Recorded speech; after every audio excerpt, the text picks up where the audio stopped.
Phone tapping వ్యవహారం కూడా మనం చూస్తున్నాం. ఆఖరికి నారా లోకేష్ గారు మా పార్టీ జాతీయ ప్రధాన కార్యదర్శికి యాపిల్ కంపెనీ వాళ్ళే ఒక మెసేజ్ పంపించారు, మీ ఫోన్ని హ్యాక్ చేసే ప్రయత్నం చేస్తూ ఉన్నారు, మీరు జాగ్రత్తగా ఉండండి అని చెప్పి.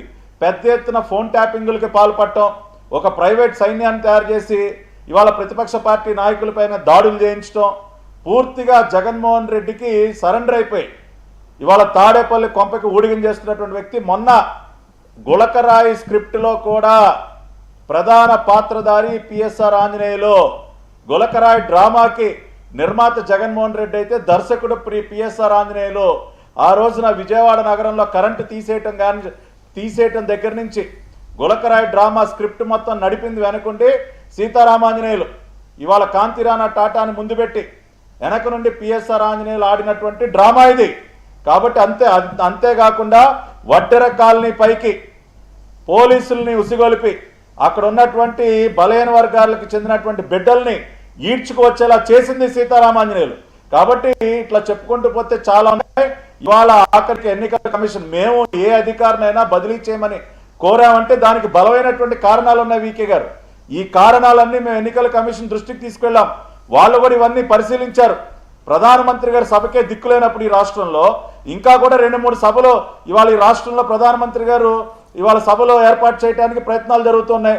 వాటన్నిటి దృష్ట్యా ఇవాళ సీతారామాంజనేయుల్ని ఆ పదవి నుంచి తొలగించడం అనేది చాలా సమంజసం. అతను ఇంటెలిజెన్స్ చీఫ్గా ఈ రాష్ట్రంలో ఎన్నికలు సజావుగా జరుగుతాయన్న నమ్మకం ఎవరికీ లేదు. ఒక టీడీపీగా కాదు, ఏ పార్టీకి లేదండి. బీజేపీ కానీ, జనసేన కానీ, కాంగ్రెస్ కానీ, కమ్యూనిస్ట్ పార్టీలు కానీ ఎవ్వరికీ ఈ అధికారుల పైన విశ్వాసం లేదు. కాబట్టి వి వెల్కమ్ దిస్ డెసిషన్. రెండోది కాంతిరాణా టాటా ఎంత అద్భుతంగా ఇవాళ ఈ డ్రామాలో పాత్ర పోషిస్తూ ఉన్నాడండి. ఇవాళ అధికార పార్టీ మోచెత్తి నీళ్ళు ఎంత అద్భుతంగా ఇతను తాగుతూ ఉన్నాడు. లేకపోతే ఏంటండి, ఒక రాయి అంట ముఖ్యమంత్రి గారికి తగిలిందంట, వెల్లంపల్లికి తగిలి ఎగిరెళ్ళి వెల్లంపల్లికి తగిలి అట్నుంచట్టే ఎటో ఎగిరిపోయిందని చెప్పినటువంటి మహానుభావుడు కాంతిరాణా టాటా గారు. ఫ్లయింగ్ స్టోన్, ప్రపంచానికి ఒక ఫ్లయింగ్ స్టోన్ని పరిచయం చేసినటువంటి వ్యక్తి కాంతిరాణా టాటా. అటువంటి వ్యక్తికి ఏం అర్హత ఉందండి విజయవాడ సిపిగా పనిచేయటం కోసం? ఆ రోజున నందిగామలో చంద్రబాబు నాయుడు గారి పైన రాళ్ల దాడి జరిగితే ఆఖరికి చంద్రబాబు నాయుడు గారి చీఫ్ సెక్యూరిటీ ఆఫీసర్ మధు గారికి రక్తం పారితే ఆయన ఆ రోజున ఆ కేసులో ఎవరిని కూడా అరెస్ట్ చేయలేదు. ఇవాళ 307 పెట్టేస్తాడు గులకరాయి డ్రామాకి సంబంధించి 307. కానీ ఆ రోజున నందిగామల ఇన్సిడెంట్లో ఇప్పటి వరకు కేసే లేదు. ఇవాళ చెన్నిపాటి గాంధీ గారి కన్ను పోగొట్టుకున్నారండి. ఇవాళ పడమట్లో మా పార్టీ సీనియర్ నాయకుడు చెన్నిపాటి గాంధీ గారు ఏం చర్యలు తీసుకున్నారండి ఈయన సిపిగా?